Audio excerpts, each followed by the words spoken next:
Bismillahirrahmanirrahim. Assalamualaikum warahmatullahi wabarakatuh. Kita ini mau bincang-bincang malam di sini.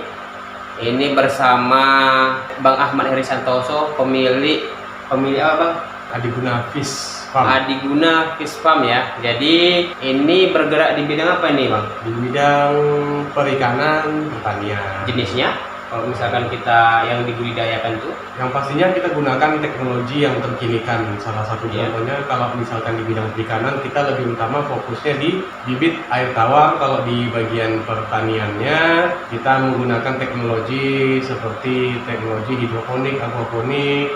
Kalau misalkan untuk di bidang perikanannya tadi kita menggunakan media-media terbarukan seperti apa namanya, kolam bundar.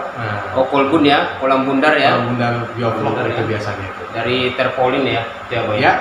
Oke, pada kali ini teman-teman kita bincang-bincang mengenai topik khusus ya. Ini seputar tentang budidaya gurami ya. Jadi di belakang kita itu banyak kotak-kotak strepom ya. Ini yang warna biru itu. Ini larva gurami semua ini teman-teman. Ada berapa Bang? Berkisar 25.000 ekor. 25.000 Ada teman-teman.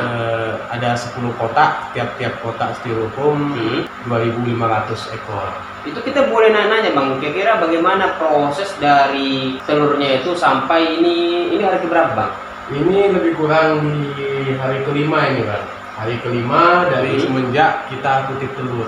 Jadi prosesnya itu bagaimana itu Bang? Ini saya lihat ini airnya biru-biru ini. Apakah dikasih belau atau bagaimana? Makanya untuk apa? Memang kalau yang pemula mungkin pikir mereka ini aneh airnya seperti air laut atau air apa ini kan. Cuma ini adalah salah satu cara untuk sterilisasi persiapan benih ikan yang akan kita pelihara. Apalagi masa-masa seperti ini kan, masih kecil dia, masih larva, dia sangat rentan sekali dia akan kematian gitu kan. Jamur juga ya. Jamur makanya salah satunya ini yang kita berikan ini obat jamur dia. Berarti teman-teman kita tangkap di sini sebelum kita budidaya, berarti kita harus perlu sterilisasi dari medianya, yaitu airnya ya Bang ya. Jelas, tapi yang lebih penting memang kesiapan SDM-nya. SDM-nya ya, berarti ilmunya.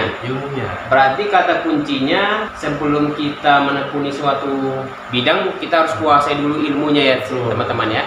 Oke, di sini kita akan lihat ya. Ini sudah hari keberapa Bang? Hari kelima ini. Hari kelima ada sekitar 25.000 ya larva ya dari telur yang ditetaskan di sini. Jadi itu kira-kira prosesnya bagaimana Bang? Ya, prosesnya dimulai dari pengangkatan larva telur.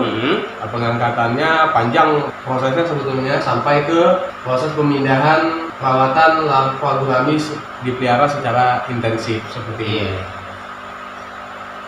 Ini dia teman-teman ya, ini ada 10 kotak strepom ya. Ini dia perkiraan 25.000 ya. Kita akan lihat ini larvanya ya. Ini dia dikasih obat apa ini Bang? Yang warna biru ini, airnya ini. Obat anti jamur dia. Itu banyak dijual di toko-toko perikanan, banyak tuh. Oh, banyak ya. Obat biru anti jamur yang pastinya mengandung metilin blue. Metil biru ya. Ya, metilin blue. Jadi sebelum persiapan kita lihat di sini ya. Di sini ada larvanya ya Bang ya. Jadi larvanya itu ngumpul ya Bang kok malam ya? Ya, memang kalau seperti itu kena cahaya matahari dia ngumpul. Cahaya maksudnya dia buyarnya. Buyar ya. Jadi kalau misalkan ini di hari usia 5 hari ini dia udah dikasih makan apa nih Bang? Ini belum kita kasih makan karena dia masih bawa ada ya telur cadangan dari bawaan dia telur dari awal dia masih ada cadangan makanannya. Ini ya di hari kelima ya. Belum ada kasih makan apapun ya Bang? Belum. Jadi dia murni dari cadangan kuning telur yang ada di perutnya ya? Iya betul. Coba kita lihat lagi teman-teman ya. Kita akan lihat lagi nih. Ini dia ngumpul. Kalau misalkan kita lihat tadi dia waktu ada cahaya dia bubar ya. Tengok ya. Ini contohnya teman-teman. Kita lihat ya. Ini coba ya tengok. Itu dia kuning-kuning itu larvanya. Jadi dia bagaimana persiapan airnya ini Bang? Sebelum dimasukkan larvanya ini? 1 hari sebelum persiapan larva masuk, styrofoam ini sebelumnya harus sudah diisi air. diisi air ya. Dan instalasi udara oksigennya harus sudah dipasang beserta dengan obat anti jamurnya lah, untuk antisipasi bakteri-bakteri yang ataupun jamur yang tidak kita inginkan yang datang dari luar. Jadi styrofoam ini harus betul-betul steril ya, supaya hasil tetasnya juga bagus. Suhu juga dijaga, pH air juga harus perlu diperhatikan, tekanan udara Diatur juga ya Bang ya. iya betul, makanya dia seperti ini, dia tembakannya harus deras seperti ini untuk larva dia. Ini ya. Jadi suplai oksigennya kaya, dia banyak suplai oksigennya. Kemudian saya lihat di sini Bang ya, ini mungkin ada sedikit modifikasi dari pompa airnya ya, air pumpnya di sini. Di situ ada pipa ya. Itu Iya, supaya mungkin tekanannya itu supaya sama ya mungkin ya Bang ya. Oh, itu kita buat namanya, kita kasih nama pipa kompresor. Oh, pipa kompresor ya, supaya dia tekanan ke setiap kotak itu dia sama ya Bang ya. Iya, sebetulnya Tersebar ya? nggak hanya itu dia Bang, nggak hanya itu, tapi sebetulnya kita hanya dengan menggunakan dua aerator seperti itu, kita bisa mencabangnya dengan udara yang lebih kuat dengan merekayasa output pengeluaran daripada udara tersebut dengan dikumpulkan di dalam tabung Pipanya pipa. itu ya. Jadi ibaratkan seperti kompresor lah gitu ya Bang ya. Iya, jadi dia untuk 10 kolam dia masih sanggup. Kemudian tekanan udaranya juga masih jos dia. Masih jos Masih ya. kuat, deras, Mantap, berkotop ini. Ini hari kelima teman-teman. Kira-kira nanti perlakuan pemberian pakan untuk larva pertama kali ini di usia keberapa Bang? Lebih kurang di usia ke-7 atau ke-8, tergantung sebetulnya dari tingkat pertumbuhan ikan.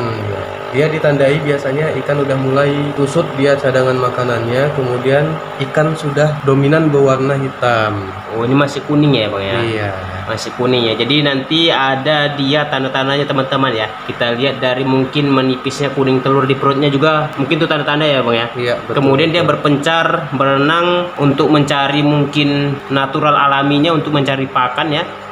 Di sini dia berkumpul teman-teman ya. Ada juga yang nyebar ya, tetapi dia berkumpul kalau misalkan malam. Bagaimana kalau misalkan ini siang ataupun pagi hari nih Bang? Ya, Dia gimana ini? Ngumpul juga? enggak, biasanya dia dominan nyebar dia. Nyebar ya. Kalau misalkan malam biasanya dia seperti ini ya Bang ya, tingkah lakunya ya. Iya, dia kalau misalkan malam kan suhu dingin. Kalau suhu dingin itu dia harus kumpul-kumpul, butuh kehangatan. Iya, Nah, itu betul kita ya. bilang, suhu butuh kehangatan, Ah. kumpul-kumpul. Nah, tapi hati-hati, kita jangan kumpul-kumpul masa Covid ini. Jadi masa rentannya ini kira-kira kapan Bang? Kalau misalkan ikan dari larva ini, masa rentannya ini kapan kira-kira? Umur berapa? Sebetulnya kalau masa rentan dari umur 0 hari sampai sudah 1 inchian pun bisa kita dikatakan itu masa rentan sebetulnya. Tapi sebetulnya itu semua terlepas dari penguasaan SDM-nya masing-masing. Tapi yang paling harus betul-betul intensif diperhatikan adalah ketika usia ikan itu di usia ketika masih telur seperti ini intensif ya, dengan perawatan intensif hingga di usia 1 bulan atau mulai dia makan pakan buatan seperti pelet dan lain-lain. Oh, jadi pakan pertamanya ini dikasih apa nih Bang? Kita pakai menggunakan pakan alami berupa cacing sutra ya. Cacing sutra ya. Cacing sutra berprotein tinggi itu supaya untuk memicu pertumbuhannya lebih baik. Kalau misalkan dikasih putih air bisa juga Bang? Bisa, cuma Tuang, ya? cuma kebetulan untuk kebutuhan pakannya memang sudah kita biasakan memang dari kecil pakai cacing sutra saja. Cacing sutra ya. Ini kira-kira kalau siap jual ini umur berapa lama nih Bang? Berapa bulan? Kalau misalkan dari proses yang awalnya itu sampai dia bibit siap jual. Dia biasanya dari usia 0 hari ataupun 1 hari kita bilang sampai usia siap jual. Kalau biasanya di lokasi kita ya di Adiguna Fish Farm, kita biasanya menjual dari ukuran 1 inci ke atas. Tapi lebih dominan masyarakat meminta di ukuran 2 incian ke atas. Itu masa perawatannya lebih kurang memakan waktu lebih kurang 2 bulan sampai dengan 2 bulan 10 hari gitu, lebih kurang. 2 bulan setengah juga bisa. 2 bulan setengah udah bisa jual ya. Dari ukuran 2 inci udah dapet tuh Bang ya. Udah dapat di usia 2 bulan juga sudah dapat sebetulnya 2 inci, cuma 2 inci, ya? setidaknya masih lebih kurang dia 20-30% gitu lah. Ini dia ya teman-teman ya, kita lihat ya. Ini banyak ini 25.000 ya larva. Itu kira-kira ngapain tuh Bang? memindahkan atau mengambil larva yang tidak jadi. Oh, larva tidak jadi ya. Iya. Jadi bagaimana proses pengambilannya itu Bang? Kira-kira? Ya tinggal ambil aja sih Bang sebetulnya. Cuma kita menggunakan alat yang sakti mandraguna. Itu ya, apa itu ya? Bermodalkan ini kawat beton. Kawat beton ya, ini dia teman-teman ya. Yang ujungnya kita buat seperti ini. Seperti apa kira-kira? Kayak cetakan kembang loyang ini kayaknya ini. Nah, ini untuk mengangkat telur yang nggak jadi ya, seperti Iya. ini dia. Nah, jadi ini kita tengok teman-teman ya. Ini jadi kalau misalkan ada yang larvanya mati harus segera dipindahkan ya, dibuang ya, supaya tidak berpengaruh sama larva-larva yang lainnya. Nah, ini ya. Ini dia teman-teman, ini larva yang sudah mati ya. Yang kena jamur ini Bang ya? Ya, dia sebelum jamurnya terserang ke yang lain, menyerang yang lain, maka itu perlunya diberikan obat anti jamur. Yang warna biru ini ya. Makanya dia kalau terkena jamur hanya ikan yang mati saja. Iya, ini Telur dia. yang mati saja. Jadi dalam budidaya itu nggak hidup semua teman-teman ya, tetapi kita lihat perbandingan bisnisnya ya. Banyak yang hidupnya daripada yang matinya ya. Kalau dari perawatan ini kira-kira persentase dia hidupnya sama kematiannya berapa persen tuh Bang? Berdasarkan pengalaman kita budidayakan angka mortalitasnya atau angka kematiannya lebih kurang itu berkisar 10 hingga 15%. Oh, 10 hingga 15% ya. Tapi kalau misalnya dari segi bisnisnya masih bisa dapat nggak Bang? Ya alhamdulillah lah Mas, pelan-pelan. Alhamdulillah ya. Lagi pula kalau misalkan gurami ini, kalau misalkan pembesaran dia semakin dia menekan pelet nggak pala banyak lagi digunakan ya, karena kita bisa pakan alami ya Bang ya. Iya betul. Pakai apa namanya? Aduh, yang daun apa tuh? Pakai apa bisa? Daun talas ya? Daun talas, daun kangkung. Pokoknya biasanya kalau ikan gurami ini dia suka dedaunan dia Bang. Oh, suka dedaunan ya? Segala daun dia dimakan. Daun ya. Kecuali janda lompong ya. Janda bolong boleh? Boleh. Kalau sanggup ya. Enggak boleh, jangan pakai daun pintu atau daun jendela. Nah, itu pun karena keras. Nah, kalau enggak silakan pakai, silakan coba. Ini dia teman-teman ya, kita lihat ya. Ini proses pengambilan telurnya ini. Jadi harus teliti kita kalau misalkan dalam budidaya ini ya. Harus tekun ya. Itu dia prosesnya, dipindahkan ya.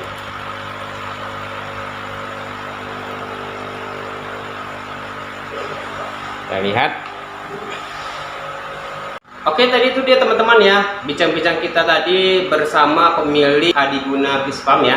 Oke, mungkin ada yang mau disampaikan Bang mengenai seputar tentang budidaya gurami ataupun lainnya, atau berhubungan dengan Adiguna Fish Farm? Kalau itu sebetulnya pesan nasihat saya buat kawan-kawan, khususnya kawan-kawan pemula biasanya itu Bang. Ya. Sebelum mulai budidaya diperhatikan persiapannya. Oke, pertama dia persiapannya teman-teman. Itu wajib ya. Persiapan itu yang pastinya selain persiapan modal, juga persiapan ilmunya ya. Apalagi pemula jangan lupa mencari guru ya. bimbing, Cek Bu ya.